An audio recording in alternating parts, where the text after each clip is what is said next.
मैं हाजिर हूँ एक बार फिर से आपके साथ तू ही ज़िंदगी कहानी का भाग 8 लेकर।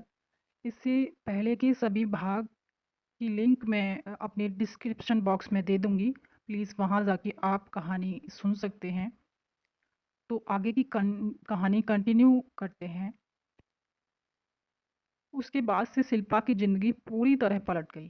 पहले वह सिड को सिर्फ पसंद करती थी, पर कभी उसके साथ ज़िंदगी बिताने की बात उसने नहीं सोची थी। पर सच्चाई जानने के बाद वह अब सिड को अपने सपने में देखने लगी थी। उसे यह विश्वास हो चला था कि सिड भी सच्चाई जानने के बाद उसे अपना लेगा। सिड ने उसे कभी ये नहीं कहा था कि वह उसे पसंद करता है, पर यह भी नहीं कहा कि वह नापसंद करता है। हाँ, वह स्मार्ट और मॉडर्न लड़कियों के पीछे भागता ज़रूर है, पर शिल्पा ने अपने दोस्तों से ये सुना था कि लड़के मॉडर्न लड़कियों के पीछे कितना भी भागें, पत्नी के रूप में एक साधारण घरेलू लड़की ही चाहते हैं। शिल्पा वैसे भी हर काम में आंटी को हेल्प करती थी, पर अब तो जैसे उसमें एक जिम्मेदारी आ गई थी। वह अब आंटी के साथ साथ सिस से भी काम करने लगी थी, जैसे उसका कमरा व्यवस्थित कर देना, उसके कपड़े प्रेस कर देना, उसके पसंद के चटपटी चीज़ें सीखना और बनाना। आशा सब समझती और मुस्कुराती थी। उन्हें अब लगता था कि उनके नालायक बेटे के लिए उन्हें अब चिंता करने की कोई ज़रूरत नहीं है। पर सिर के दिमाग में कुछ और ही सोच चल रहा था। उसे लगता था कि वह अरमान और शिल्पा के लिए जो कर रहा है, उस वजह से शिल्पा आजकल इतना खुश रहती है, और सिद्ध के इस एहसान के बदले वह उसका काम कर देती है। सिद्ध ने नोटिस किया था कि आजकल शिल्पा अरमान से बेझिझक बातें करने लगी थी, और यह उसके लिए एक पॉजिटिव साइन था। वह अपने दिमाग को इस काम को अंजाम देने के लिए लगा दिया था, और कुछ ऐसे प्लान सोच रहा था जिससे अरमान और शिल्पा एक दूसरे को चाहने लगे, और अरमान को वह सहारा मिल जाए जिसकी वजह से तमन्ना अपने बारे में नहीं सोच रही थी। उसका दिमाग उससे बार बार यही कहता था, सिद बेटा, तू अपनी तमन्ना को तभी पा सकेगा जब शिल्पा अरमान की होगी, और जब अरमान को पता चलेगा कि उसके भाई के जीवन को संभालने में सिद्धांत मोदी का हाथ है, तो वह उसे थैंक यू जरूर कहेगी। कुछ ऐसे प्लान सोच रहा था जिससे अरमान और शिल्पा एक दूसरे को चाहने लगे, और अरमान को वह सहारा मिल जाए जिसकी वजह से तमन्ना अपने बारे में नहीं सोच रही थी। उसका दिमाग उससे बार बार यही कहता था, सिद बेटा, तू अपनी तमन्ना को तभी पा सकेगा जब शिल्पा अरमान की होगी, और जब अरमान को पता चलेगा कि उसके भाई के जीवन को संभालने में सिद्धांत मोदी का हाथ है, तो वह उसे थैंक यू जरूर कहेगी। और तब तू अपने दिल की बात उसे कह देना, देखना वो मना नहीं कर पाएगी। रहकर सिद्ध भी खुश रहने लगा था, और शिल्पा को लगता था कि सिद्ध उसके इस तरह सिद्ध के काम कर देने से इतना खुश रहता है। इसलिए उसकी कोशिश रहती थी कि जब सिद्ध घर आए तो वह सजी समझी रहे और खुश रहे। सिद्ध से बात की शिकायत ना करे, पर सिद्ध जब घर लौटकर शिल्पा को खुश देखता तो उसे लगता था कि यह अरमान के साथ शायद लगाव का नतीजा है, और वह चाहता था कि उनकी नज़दीकियां और बढ़ें। पर इसके लिए उसे तमन्ना को भी अपने प्लान में शामिल करना था। एक दिन जब तमन्ना लाइब्रेरी में थी, सिद वहां जाकर खड़ा हो गया और चुपचाप तमन्ना को निहारने लगा। तमन्ना कुछ किताबें ढूंढ रही थी। उसकी नज़र जैसे ही सिद पर पड़ी, वह वहां से जाने लगी। पर सिद उसका रास्ता रोकते हुए बोला, तमन्ना, इस बार मैं अपने या तुम्हारे बारे में नहीं, अरमान के बारे में बात करने आया हूँ। क्या हम कहीं और जाकर बैठ सकते हैं? तमन्ना अरमान का नाम सुनकर चौंक गई और पूछा, क्या क्या भाई ने? सिद ने कहा, कुछ नहीं किया, पर कुछ है जो तुम्हें बताना चाहता हूँ। तमन्ना चुपचाप कॉलेज के बाहर ग्राउंड में आ गई और एक बेंच पर बैठते हुए इशारे से उसे बैठने को कहा और पूछा, जल्दी बताओ क्या बात है? सिद एक पल चुप रहा, फिर बोला, तुमने क्या अरमान में कोई चेंजेस नोटिस किया है? तमन्ना कुछ सोचते हुए बोली, हाँ भाई, आजकल बहुत खुश रहते हैं, टाइम पर घर आते हैं, और सबसे बड़ी बात, भाई आजकल ड्रिंक्स नहीं करते, और कहते भी हैं तो बहुत कम। सिद्ध उसकी ओर देखते हुए पूछा, क्या तुम बता सकती हो अचानक ये चेंजेस कैसे आए? तमन्ना कुछ सोचते हुए बोली, सही सही पता नहीं, शायद शिल्पा से दोस्ती। सिद्ध मुस्कुराकर बोल उठा, यस, शिल्पा से दोस्ती, शायद अरमान को शिल्पा से प्यार हो गया है। तमन्ना ने उसे कुछ अजीब नजरों से देखा। सिद्ध, क्या तुम्हें शिल्पा अच्छी नहीं लगती? तमन्ना, नहीं, ऐसा कुछ नहीं है, खूबसूरत है, प्यारी है, टैलेंटेड है, सिद्ध मुस्कुराते हुए पूछा, क्या तुम्हें शिल्पा अपनी भाभी के रूप में पसंद नहीं? तमन्ना ने मुस्कुराते हुए उत्तर दिया, मेरे भाई के लायक मैं जो भी खुशी लेकर आए मैं उसकी शुक्रगुजार रहूंगी सिद्ध। सिद्ध ने कुछ सोचते हुए कहा, पर तुम तो जानती हो कि अरमान थोड़ा खुद में समेटकर रहने लगा है और शिल्पा तो बहुत ही शर्मीली है। अगर उन्हें ऐसा महसूस हुआ भी तो जताएंगे नहीं, एक दूसरे को नहीं बता पाएंगे। तमन्ना, पर मैं इसमें क्या कर सकती हूँ? सिद्ध ने कुछ सोचते हुए पूछा, तुमने कुछ दिन पहले शिल्पा के साथ स्टडी के लिए पूछा था। तमन्ना, हाँ तो? सिद्ध मुस्कुराता हुआ बोला, शिल्पा को छोड़ आऊंगा तुम्हारे घर स्टडी के लिए, पर वह आजकल अपनी स्टडी में मुझसे हेल्प मांगने आती है। मैं कहूँगा कि तुम्हारे घर जाएगी तो अरमान मदद कर देगा और तुम भी रहोगी तो दोनों मिलकर स्टडी कर लेना। बस तुम्हें एक ही काम करना है, अरमान को किसी तरह इसके लिए तैयार करना होगा। तमन्ना सिर हिलाते हुए बोली, मैं कोशिश करूंगी। शिल्पा ने सिद्ध को राजी कर लिया तमन्ना के घर जाने के लिए, पर शिल्पा ने शर्त रखी थी कि सपना और मुस्कान भी साथ जाएं। उसे पता था तमन्ना मना कर देगी, पर आश्चर्य की बात यह हुई कि तमन्ना ने खुद सपना और मुस्कान से कहा कि वह दोनों भी शिल्पा के साथ आ जाएं। और अब शिल्पा को ना कहने का कोई कारण नहीं मिला। वैसे भी सिद्धांत ने उसे वहां जाने को कहा था और शिल्पा सिद्ध की किसी चीज के लिए मना नहीं कर सकती थी। शिल्पा ने नोटिस किया था कि जब तक वो तीनों तमन्ना के घर होते हैं, अरमान भूल कर भी वहां नहीं आता था और ये बात शिल्पा को राहत देने वाली थी। एक दिन जब तमन्ना के घर तीनों कुछ डिस्कस कर रहे थे तो अचानक तमन्ना बोली, रुक भाई को बुलाती हूँ, वो ये अध्याय बहुत अच्छा समझाते हैं। और शिल्पा या किसी और के कुछ कहने से पहले ही वो चली गई और कुछ ही देर में अरमान को लगभग खींचते हुए वहां ले आई। शिल्पा ने सुना अरमान कह रहा था, क्या तमन, मुझे कहाँ फंसा रही है, मैं बाद में तुझे समझा दूंगा। पर तमन्ना कह रही थी, भाई मुझे नहीं, आप शिल्पा को समझा दो। आप जानते हो ना मैं भूल जाती हूँ, मुझे समझाने से कोई फायदा नहीं है। शिल्पा पहले थोड़ा झिझक रही थी, पर जब अरमान ने समझाना शुरू किया तो शिल्पा समझ गई कि वह सिर्फ एक ब्रिलियंट स्टूडेंट ही नहीं, एक बहुत अच्छा टीचर भी है। इस कठिन अध्याय को इतने सहज तरीके से समझाना सिर्फ एक अच्छा टीचर ही कर सकता है। उसके बाद से प्राय तमन्ना अपने भाई को खींच खींच कर वहां लाने लगी। शिल्पा ने देखा अब मुस्कान और सपना भी पढ़ाई में ध्यान देने लगी हैं और मुस्कान ने तो कह भी दिया, यार अब मुझे समझ आया है कि स्टडी बोरिंग इसलिए नहीं लगती कि वह कठिन है, बल्कि इसलिए कि इतना अच्छा इंसान समझाने वाला टीचर नहीं मिला। सपना ने सर हिलाकर अपनी सहमति दे दी, पर मुस्कान की नज़रें कुछ ज़्यादा ही देखती थी। उसने ख्याल किया कि जब वे तीनों वहाँ होती हैं तो आजकल अरमान किसी न किसी बहाने इधर आता है और वह जब कोई चीज़ समझाता है तो उसकी नज़र शिल्पा पर ही रहती है।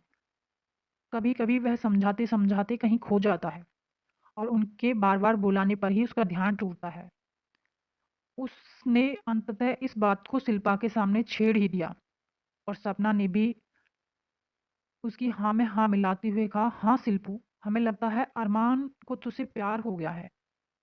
मुस्कान और पर शायद तू भी उसे चाहने लगी है ना? शिल्पा उनकी बातों को सुनकर चौंक गई और बोली, नहीं मुस्कान, मैं अरमान को कभी नहीं चाह सकती। मुस्कान ने अचंभे से पूछा, ऐसा क्यों? वो तो कितना हैंडसम है, हर चीज में ब्रिलियंट है, अभी तो शायद ड्रिंक नहीं करता, छोड़ दिया है, लड़कियों की इज्जत करता है, इतना अच्छा लड़का तो ढूंढने से भी नहीं मिलेगा शिल्पू। शिल्पा चुप थी, पर मुस्कान ने कहा, क्या बात है शिल्पू, तू परेशान है क्या? शिल्पा ने ना में सिर हिलाकर बोली, नहीं, पर तुम लोगों की बातों ने मुझे डर लगने लगा है। सपना ने हैरानी से पूछा, क्यों, ऐसी क्या बात हुई? शिल्पा ने कुछ चिंतित स्वर में कहा, अगर अरमान मेरे लिए कुछ महसूस करता है तो इसे रोकना होगा। मुस्कान, हाय क्यों भला, ऐसा क्या गलत है इसमें? शिल्पा ने सर झटकते हुए कहा, गलत है मुस्कान, मैं और सिद्ध कहती है। वो अचानक रुक गई और अपने दुपट्टे को उंगलियों में फंसाने लगी। सपना और मुस्कान ने एक दूसरे को देखा और अचानक मुस्कान बोल पड़ी, तुझे मेरी कसम शिल्पू, क्या बात है, सच्ची बता, मेरा दिल जोर जोर से धड़क रहा है। सपना ने पूछा, तुम दोनों एक दूसरे को चाहते हो? शिल्पा धीरे से बोली, सिद्ध का तो पता नहीं, पर मैं। मुस्कान ने उलझन भरे स्वर में पूछा, ऐसे कैसे हो सकता है? माने तू कहाँ और सिद्ध कहाँ? ऐसा नहीं हो सकता शिल्पा।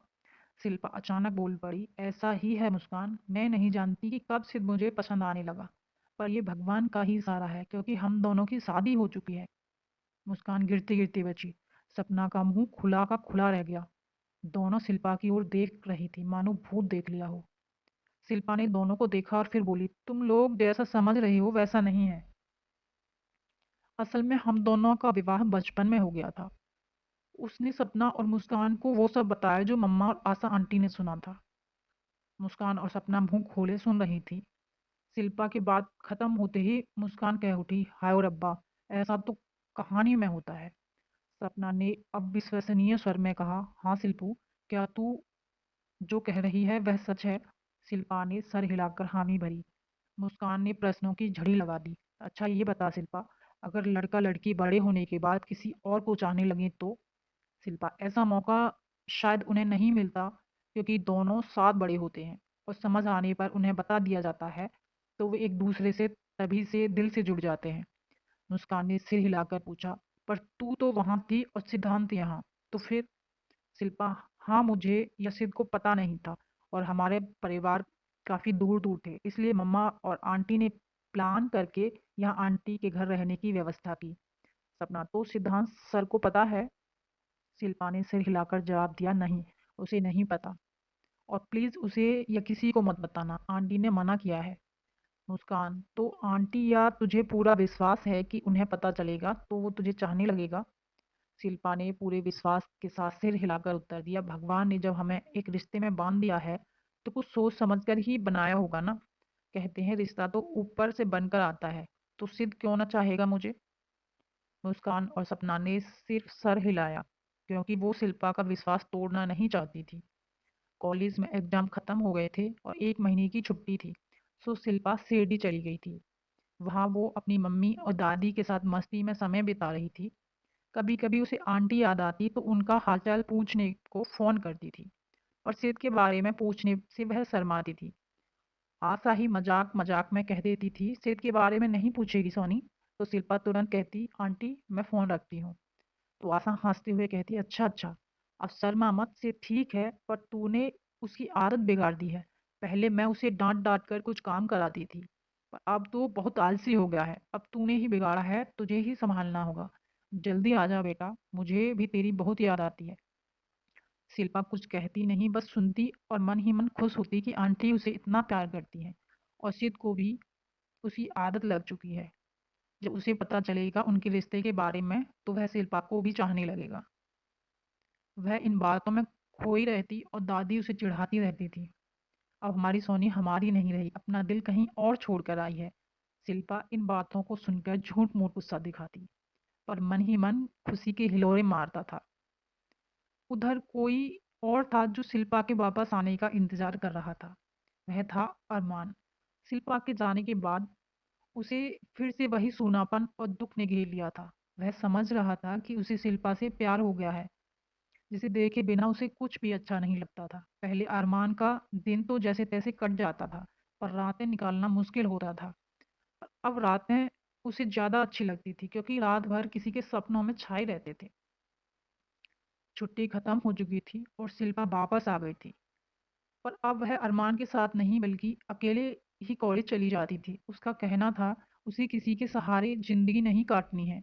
अब कॉलेज में वार्षिक दिन के लिए बहुत सारे इवेंट्स आयोजित किए जा रहे थे और सारे स्टूडेंट बढ़ चढ़कर हिस्सा ले रहे थे। संगीत के साथ ही कुछ छोटे नाटकों का भी आयोजन किया गया था, जिसकी डायरेक्टर तमन्ना थी। मुस्कान और उसका बॉयफ्रेंड राहुल को सोहिनी महिवाल का रोल दिया गया था, और मुस्कान सारे दिन उसके सलाप सुना सुनाकर सबका दिमाग खाती थी। हीर रांझा प्ले के लिए तमन्ना को शिल्पा ठीक लगी थी, पर जब उससे पूछा तो उसने इतना ही कहा कि अगर सिद्ध रांझा बनता है तो वह तैयार है, वरना किसी दूसरे लड़के के साथ प्ले करने में उसे प्रॉब्लम होगी। पर जब तमन्ना ने सिद्धांत से कहा तो उसका सीधा जवाब था, मुझे राजा वाजा नहीं बनना, किसी और को ले लो। तमन्ना ने गुस्से से कहा, मुझे पता था तुम नखरा करोगे। सिद्ध ने मुस्कुराकर जवाब दिया, पता था तो पूछने क्यों आई, मैं इन झमेलों में नहीं पड़ना चाहता। तमन्ना, क्यों? शिल्पा का कहना है वह किसी और को नहीं जानती। तो वह उससे बात खत्म होने से पहले ही सिद्धांत कह उठा, अरमान को जानती है, उसे ले लो, दोनों अच्छे लगेंगे। पर जब तमन्ना ने शिल्पा से पूछा तो उसने अरमान के साथ प्ले करने से मना कर दिया और तमन्ना ने गुस्से से वो प्ले ही हटा देने की सोच रही थी। उस दिन कार्यक्रम के अगले ही दिन सिद्ध उसके पास पहुंचा और कहने लगा, मैं रेडी हूँ। तमन्ना ने गुस्से से कहा, बाहर में जाओ, मुझे अब ये नाटक करवाना ही नहीं है और प्लीज मुझे तमन्ना कहकर पुकारना, तम नहीं। पर सिद्ध वहां छोड़ने वाला था। हार कर तमन्ना को मानना ही पड़ा और शिल्पा ने सुना तो वो भी तैयार हो गई। अगले दिन जब सिड रिहर्सल को पहुंचा तो डायलॉग पढ़ते हुए उसे अचानक तमन्ना के सामने शर्त रख दी कि वह चाहता है अरमान उसे डायलॉग याद करवाए और प्ले का सहायक डायरेक्टर बने। तमन्ना पहले तैयार नहीं थी, पर सिड के जिद के आगे उसकी एक न चली और अरमान भी उस नाटक से जुड़ गया। पर वह सिर्फ सिद को रिहर्सल करवाता था क्योंकि उसे पता चल चुका था शिल्पा उसके साथ एक्टिंग नहीं करना चाहती है और उसे वह बात चुभ गई थी।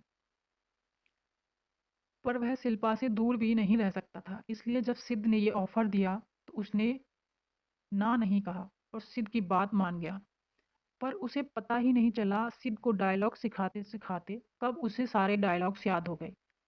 जब सिद्ध शिल्पा के सामने वह डायलॉग बोलता तो अरमान को लगता वह खुद बोल रहा है और वह किसी और दुनिया में खो जाता, जहाँ शिल्पा उसकी हीर हो और वह उसका दीवाना राजा, जो अपनी हीर की तलाशता हुआ जंगल जंगल भटकता रहा, जो अपनी हीर के पास रहने के लिए उसके घर का गुलाम बनना भी मंजूर कर लिया था। अरमान को लगता शायद पिछले जन्म में वही रांझा था जो अपने दिल की बात भी नहीं कह पाया और आज भी नहीं कह पाएगा। तमन्ना तो उस समय गुस्से से फट पड़ी जब नाटक प्ले होते वक्त पता चला कि सिद्ध गायब है। उसका मोबाइल ऑफ था और किसी को पता नहीं था कि वह कहाँ है। तमन्ना को लग रहा था उसका मुंह नौचले।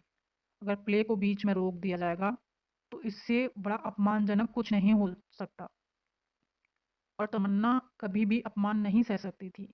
मुस्कान ने एक बार धीरे से कहा था, तमन्ना हम सब जानते हैं अरमान सर को भी सारे डायलॉग्स याद होंगे, तो उनसे ही रांझा का रोल करवा लेते हैं, इससे हम बदनामी होने से बच जाएंगे।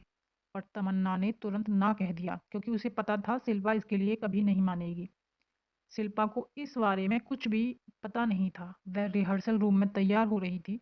उसने देखा सपना और मुस्कान अंदर आई और चुपचाप बैठ गईं। उसने हैरानी के साथ पूछा कि उसका प्ले है और वह इस तरह क्यों बैठी हैं। तो मुस्कान ने सारा किस्सा बताया और भर्राए स्वर में बोली, सिद्ध सर ने ये ठीक नहीं किया। तमन्ना इतना रो रही है कि क्या बताऊं शिल्पू, वह अपनी जिल्लत कभी नहीं सह सकती, मुझे डर है कुछ कर न डाले। शिल्पा ने देखा समय बहुत कम था, पर उसे सिद्ध का ये व्यवहार समझ नहीं आया। वह भला ऐसा क्यों करेगा। उसने सुना सपना कह रही थी, बुरा ना मान शिल्पू, तू तो तमन्ना को अपमानित होने से बचा सकती है। शिल्पा ने उसकी तरफ देखा और बोली, इसमें बुरा मानने की क्या बात है सपना, मेरे लिए जो होगा करूंगी। मुस्कान ने झट कहा, तू तो अरमान सर के साथ प्ले करने को राजी हो जा, एक यही उपाय है जिससे सब कुछ ठीक हो सकता है। शिल्पा थोड़ी घबरा गई पर उसने खुद को संभाला और बोली, और थोड़ी देर देखते हैं, तेरा प्ले खत्म होने तक देख लेते हैं। मुस्कान वहां से उठती हुई बोली, ठीक है तमन्ना से कहती हूँ अरमान सर को रेडी रहने के लिए, अगर से सर आ गए तो ठीक है वरना अरमान राजा का रोल कर लेंगे। शिल्पा ने मन ही मन प्रार्थना से की कि शिव को भेज दे। इतनी देर तक वह जितना खुश थी, अब अचानक उसकी सारी उमंग खत्म हो गई। उस दिन शिव नहीं आया और अरमान ने ही रांझा का रोल किया था। पर शिल्पा उसके बाद बड़ी उलझन में पड़ गई थी। अरमान इस तरह डायलॉग बोल रहा था मानो उसके लिए यह रोल रखा गया हो, वह खुद ही रांझा हो और अपनी हीर के लिए तड़प रहा है। उसकी आंखें शिल्पा से बहुत कुछ कह रही थी। जब उसने डायलॉग्स के बीच में ही शिल्पा का हाथ पकड़कर अपनी तरफ किया तो शिल्पा एक बार कांप गई थी। उसे ऐसे लगा था मानो वह इस स्पर्श को जानती है, आज नहीं बरसों से या युगों से। उसे ऐसा महसूस हो रहा था मानो सच में वही हीर थी, शायद किसी जन्म में, और उसका रांझा उसके सामने खड़ा था। और अचानक प्ले में डायलॉग कहते हुए अरमान ने उसे हीर की जगह सोनी कहकर बुलाया। तो शिल्पा इस धरती पर लौट आई और धीरे से कहा, अरमान आप अपना डायलॉग भूल रहे हो। अरमान तुरंत संभल गया और बाकी प्ले उसने राधा बनकर ही किया था। जब प्ले खत्म होने के बाद लोग तालियां पीट रहे थे तो अरमान के होठों पर एक ऐसी मोहक मुस्कान बिखर गई थी, मानो उसने सच में अपनी हीर को पा लिया। और शिल्पा असमंजस में थी। उसे क्या हो रहा है? उसे अरमान का इतना खुश होना, इस तरह मुस्कुराना इतना अच्छा क्यों लग रहा है? वह क्यों अभी भी उन पलों को याद कर रही है जब उन दोनों ने प्ले में बिताए थे? उसे सिद के साथ रिहर्सल करते वक्त क्यों इतनी खुशी महसूस नहीं हुई जितना आज अरमान के साथ हुआ? नहीं, यह गलत है। उसका और सिद का विवाह हो चुका है और वह किसी और को कभी भी सिद की जगह नहीं दे सकती। अगर ऐसा होता तो उसे पहले दिन ही सिद अच्छा और अपना क्यों लगने लगा? अरमान के दिल में अगर उसके लिए कुछ है तो शिल्पा को उससे दूरियां बढ़ानी होंगी और कभी मौका पाकर उसे सच बताना होगा। अरमान समझदार है, वह समझ जाएगा और इस तरह अपना कदम कभी आगे नहीं बढ़। तो ये था कहानी का भाग 8। आपको कैसा लगा? इसे अगला भाग मैं जल्दी ही आपके साथ शेयर करूँगी। तो प्लीज़ आप कमेंट करके ज़रूर बताइएगा कि आपको कहानी कैसी लग रही है, आपको पसंद आ रही है कि नहीं। अगर कोई कमी है तो प्लीज़ मुझे बताइएगा, मैं उसे सुधारने की कोशिश करूँगी। और कहानी सुनने के लिए आप सभी का बहुत बहुत धन्यवाद।